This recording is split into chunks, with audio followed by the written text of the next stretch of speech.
The hidden betrayal that destroyed my family. Marriage is built on trust, love, and mutual respect. But what happens when the foundation you built over years crumbles in a matter of months? Let me take you into the most heart-wrenching chapter of my life, a chapter I never thought I'd have to write. All began last year when I, 37 noticed subtle changes in my wife's 37F behavior. We've been together since 2005, married in 2010, and have two beautiful children, ages 8 and 5. Our life seemed perfect on the outside, but underneath the surface, cracks were forming. Little did I know those cracks would soon turn into an abyss. I first noticed her being more attached to her phone. Constant notifications, late-night texting, and a newfound obsession with privacy. She started staying out late, often citing work events or PTA meetings. She became increasingly irritable, snapping at small things and then swinging to overly affectionate behavior. My gut told me something was off, but I ignored it, convincing myself that I was being paranoid. The discovery on a Tuesday evening, I stumbled upon the truth. I overheard a phone call between my wife and one of her close friends. The tone of the conversation, the phrases she used, they were enough to raise my suspicions. That night after she went to bed, I did something I never thought I'd do. I checked her phone. What I found shattered me to the core. Messages between her and a man from the PTA revealed an affair that had been ongoing for over 3 months. The texts weren't just flirtatious. They were explicit, emotional, and deeply intimate. She called him her escape, her secret happiness. My heart raced as I pieced together the timeline of betrayal. This wasn't just a fling. It was a calculated and deliberate choice. The confrontation. When I confronted her the next morning, she denied everything.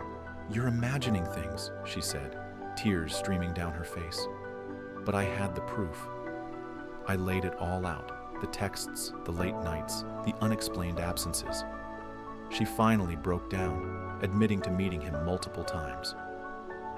What began as just a kiss at a PTA event turned into secret rendezvous in parking lots, passionate nights at a hotel, and hours of texting while I sat just feet away, oblivious. She admitted to sneaking away during the day to meet him, sharing intimate moments in his car and at the same hotel they visited twice. The betrayal wasn't just physical, it was emotional. She confided in him about our marriage, shared her dreams, and created a world where I didn't exist. Hearing her recount these details was like being stabbed repeatedly. The aftermath. The days that followed were a blur of pain, anger, and confusion. She begged for forgiveness, claiming she wanted to save our marriage. But how do you rebuild trust when it's been shattered so completely? I contacted a lawyer, not because I was ready to end the marriage, but because I needed to protect myself and our children. The mere mention of divorce shook her. For the first time, she seemed to grasp the gravity of her actions.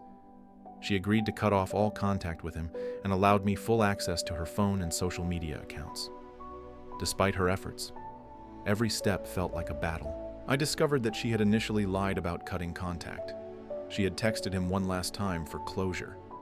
That single act reignited all my doubts. The roller coaster of emotions. We started couples therapy, hoping to find a way forward. Some days were promising. Other days felt like a living nightmare. There were moments of raw honesty, where she admitted to her feelings of guilt and shame. But there were also moments where her defensiveness and attempts to justify her actions made me question whether reconciliation was even possible. Our intimacy became complicated. There were times when the anger and pain fueled passionate, almost desperate encounters, but those moments were fleeting, overshadowed by the lingering fear and doubt. Where we stand now, it's been months since. I uncovered the affair, and the road to recovery is far from over. Trust is a fragile thing, and rebuilding it feels like climbing a mountain with no summit in sight. She has taken steps to prove her commitment, changing her phone number, quitting the PTA, and being more transparent. But the scars remain.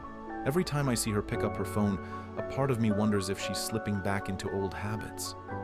Every time I hear her mention a work event or a night out, my mind races with worst-case scenarios. I want to forgive her, for the sake of our children, for the life we've built together. But forgiveness doesn't come easily.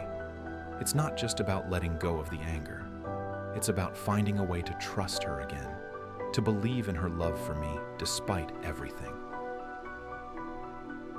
The lesson. If there's one thing I've learned from this experience, it's that betrayal isn't just an act. It's a choice. A choice to prioritize momentary pleasure over lifelong commitment. A choice to lie, to deceive, to destroy. Rebuilding a marriage after infidelity is possible, but it requires both partners to be all in. She has to earn my trust back, not through words, but through consistent actions over time. And I have to decide whether I can let go of the pain and give her that chance. For now, we're taking it one day at a time. The wounds are still fresh, but so is the hope that we can find a way to heal.